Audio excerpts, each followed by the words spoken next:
All right, well, we just saw The Other Woman, the new comedy with Cameron Diaz and Leslie Mann. The way this show works is we give you a quick overview of whether we like the movie or not, and then you can decide if you want to go see it. If you do, you can stop the video there and we won't get into spoilers or anything like that. If you decide you don't want to see the movie or you're coming back to watch us for the second time, welcome back. We'll get into more stuff after that. So, this movie was fine. It was pretty much what you pay for. It's pretty much a fun comedy movie. Cameron Diaz is really good in it. Leslie Mann is really good in it. The tone's kind of weird sometimes.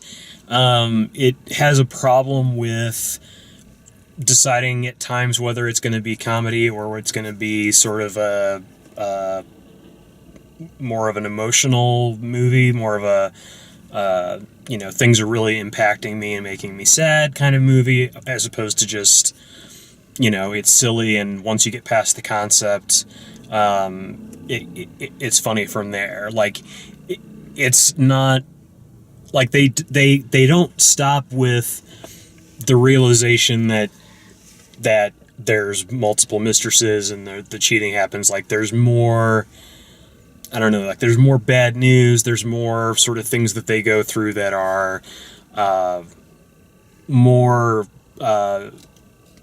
like hard on the characters than you would normally see in a comedy. But I will say that, if you are interested in that kind of a movie, if you're looking for something that will make you laugh and may make you cry a little bit, or may be something that's fun to watch. We saw a lot of girl friends, like, two women out to see the movie. And that seems like the audience for this movie. And I can see that working. It's not the greatest comedy ever, and it's not the most like heartwarming story ever. So that from that perspective, it kind of, it's got kind of a C in both. It's not really an A in either. But it's also not something that I really would say, you need to take so seriously as to not see it as a result of that. So that's my quick version. I agree for the most part. It's a pretty solid comedy. No surprises. You kind of know what to expect just watching the preview. For me, I think Leslie Mann was probably my favorite part of the movie by far. Yeah. Just, I didn't get the sense from the trailers, but there was more physical comedy than I was expecting, especially on her part, and she just owned that, I felt like.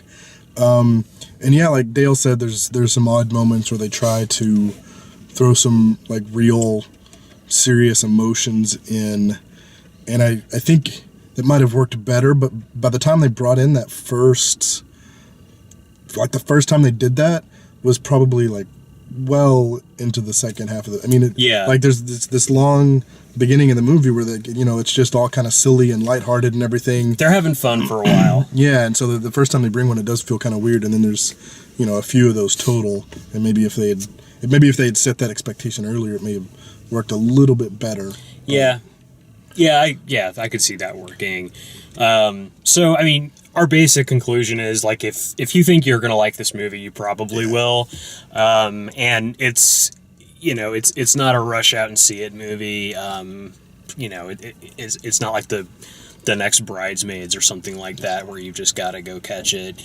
You got to go take your friends to it, kind of thing. So that's kind of our brief overview. I will say that, like, when we get into more details, which we'll start doing now, I might sound kind of negative and kind of down on the movie, and I don't mean to be down on the movie. I don't want to take this movie away from you if you liked it or if you like this kind of stuff, but there are some problems that the movie has that I don't really understand why it has them. So I was going to talk a little bit about those. The main characters are pretty much fine. Cameron Diaz is really she's the star of the movie. It's mostly about her, which is kind of strange because it feels like it's more Leslie Mann's story. So from a character perspective, that kind of struck me as a little strange that they centered it on Cameron Diaz, but she works well because for the most part, she's the straight one in the comedy, in that Leslie Mann's character is really...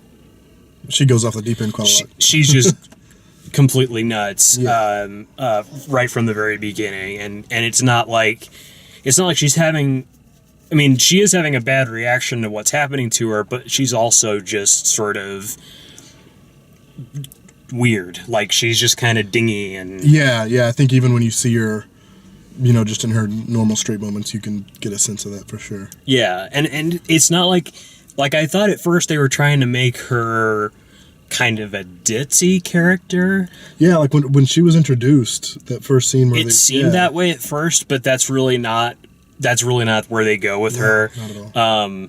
They save that for the third character, who's just she's just there, like and she is played for the laugh of, you know, just being ridiculously hot and nothing else. Like even younger, even hotter. Yes. You know. But like the things that I thought were kind of off with the movie, the things with the tone were kind of strange. That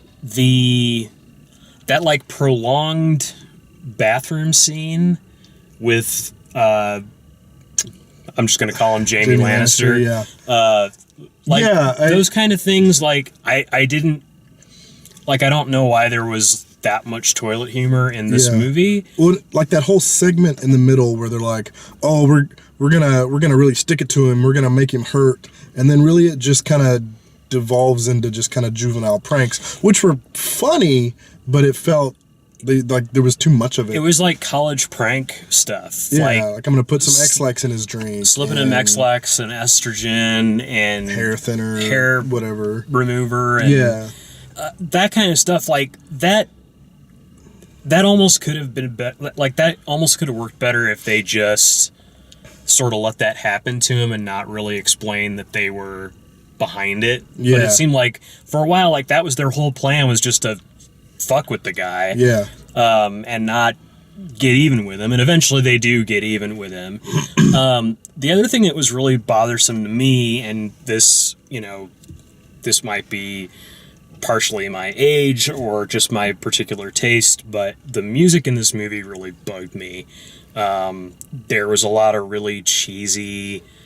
It was either a cheesy song that I'd never heard before that was, you know, any kind of, you know, pop that you would hear on the radio kind of music. It just kind of in weird places, like there was like supposed to be this heartfelt moment, and then there was this really cheesy pop song going on, like a Katy Perry style pop song. And then they'd have like Girls Just Want to Have Fun as a music cue, and Frank Sinatra singing New York, New York as a music cue when when Jamie Lannister comes back to New York. They play New York, New York, and he's driving around like, I'm awesome kind of thing. So those kind of things like bugged me about it. But overall, like, the comedy worked most of the time. Like, I'd say, you know, like 70% of the time the joke was funny, the joke worked. And while they didn't give Kate Upton, is that her name? Upton, yeah. They didn't give her much to do. I felt like that was fine. Like, it wasn't supposed to be a 3-person movie. I know other reviewers have sort of they've kind of badgered the movie about, you know, just making her a throwaway character or making her, you know, not very important, but she's not very important. Like, it's Leslie Mann and Cameron Diaz's story. She just happens to be, you know, part of it toward the end. She becomes about. She's almost like she's kind of the catalyst. Yeah, I think so, because once they discover her and see her, that's when they really start hitting hard on getting back. But I would say, I mean, she has about as much screen time as Nicki Minaj does in this movie. Yeah, and about as many jokes, and you know, and she didn't bother me in this movie, which kind of surprised me. Yeah, you never know what to expect with how over the top she's going to be. But Yeah. What else did you think? Anything else? Other thoughts about the movie? I don't know if there was anything else. Just, I mean, it is always fun to see, actors away from what you're used to seeing them in, because there's some bits that were, if it had been anything else than the guy that plays Jaime Lannister doing some of the stuff he did, I don't think it would have been as funny, just because I've got this context of, I'm used to seeing this guy in Game of Thrones, and now he's doing some ridiculous, almost slapstick kind of physical comedy in a couple of places. Yeah, seeing him doing like undignified things is kind of funny to see. Somebody else that probably wouldn't have had the same impact. Yeah. And I felt like a little bit that they were sort of aping like John Hamm's character in Mad Men with him. Like that was sort of the same sort of like cheating, I'm gonna stay in the city sort of style. But I think that's a pretty, that's just kind of seems like that's a pretty strong trope anyway. Yeah, he's a powerful businessman, and he makes a lot of money, and he has 5 mistresses or whatever. Yeah, it is. It's just like in the world of the internet, that's a little harder to swallow. Like that she wouldn't know, that he was doing all this, and he's up to like 8 kinds of shenanigans. Like there's no redeeming him. There's no making him. Yeah, he's definitely through and through just okay. It's not like he ends up with Cameron Diaz or something at the end of the movie, and that's it. But I mean, I don't know what else to say. It's an okay comedy. Okay comedies are kind of hard to, without like going through every scene or talking about every joke. It's hard to really dig in much further than that. I really like seeing Cameron Diaz in something funny again. It feels like it's been a while since we've really seen her in something like that. Leslie Mann is great, and she's so, like, I was expecting them to really play close to her character in This Is 40, and I feel like they ditched that. Like, she plays a much goofier, sillier character in this, and she makes it work. So anyway, hope you enjoyed that review, and check out our other reviews on YouTube. I also have written reviews up, and all of this stuff can be found at dalemaxfield.com. Thanks for watching.